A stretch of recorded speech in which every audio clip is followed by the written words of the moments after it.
Music by Neha Studio.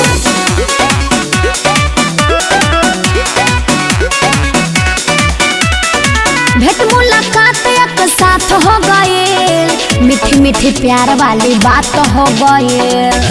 अरे समझल रनो, भेंट मुलाकात एक साथ हो गए, मीठी मीठी प्यार वाली बात हो गए।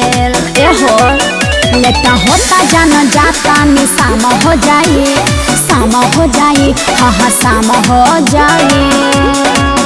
एक पे चलना ये जानो हो काम हो जाई, तो लगी बस पूछबा के राम से होई। एक पे चलना ये जानो हो काम हो जाई।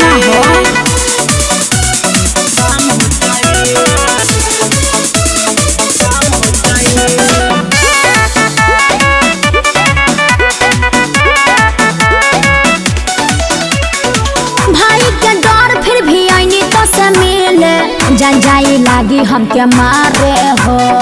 बुझाए जान न हो परेशान, कल फिर मिल भी न सारे हो।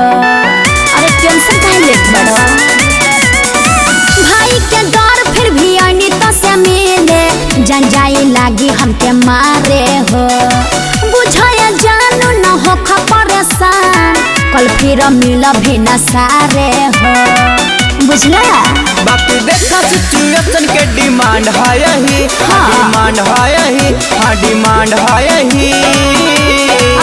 एक पे चलना ये जानो हो काम हो जाई, तो लगी बस पूछबा के राम से होई। एक पे चलना ये जानो हो काम हो जाई।